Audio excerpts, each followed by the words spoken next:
As most of you are aware, the requirements for attesting to the federal employee's vaccination status was released this week.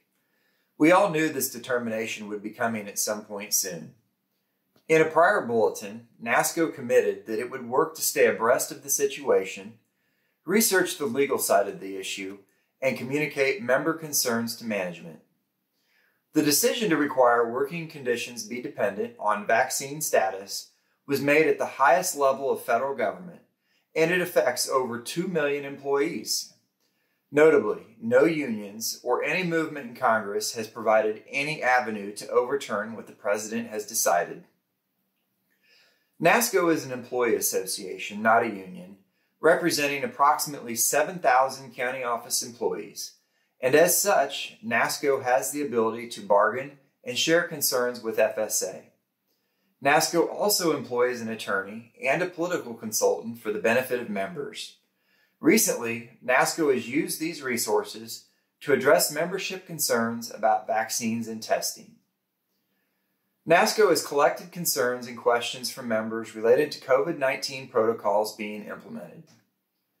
NASCOE has delivered membership concerns to FSA management on a daily basis.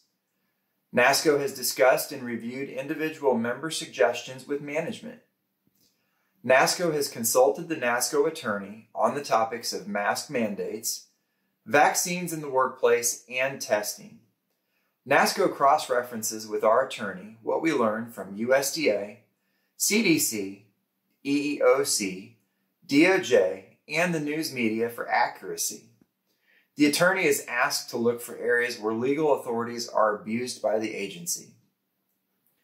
NASCOE has collaborated with our full-time NASCOE political consultant about legislative opportunities that may exist, which involve mask mandates, vaccines, and workplace testing. Currently, our consultant sees no readily available solution from Congress on the topic at hand. NASCOE has conveyed to management the concern regarding the potential loss of employees due to COVID-19 protocols.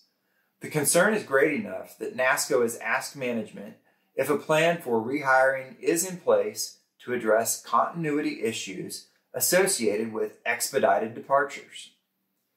The bottom line is that the government, like private sector employers, is able to implement safety measures they deem appropriate. While there are lots of opinions on what employers should be doing, the guidance we have received is that our employer has the legal authority to implement these measures and that there are no civil rights violations in the workplace related to COVID-19 safety measures. It should be noted that local businesses such as hospitals and restaurants, and even large companies such as Fox News and Walmart, are also requiring employees to disclose vaccination status. NASCOE understands that membership from all over the nation have different opinions, and there is not a consensus on this issue. Some members are in favor of vaccines, some are not in favor of vaccines, and some members have concerns about medical privacy. None of these opinions are wrong, and as such, NASCOE has the responsibility to represent all membership.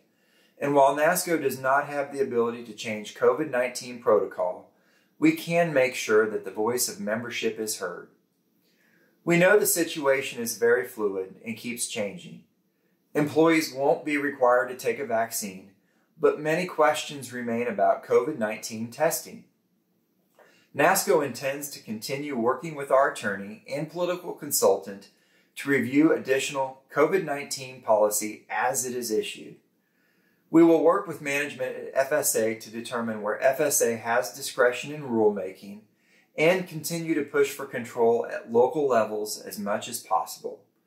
NASCOE will do its best to convey to FSA management that guidance needs to be consistent and clearly delivered so that employees can make the choices they feel are best. In closing, NASCOE is committed to continuing voice concerns, frustrations, and suggestions to management.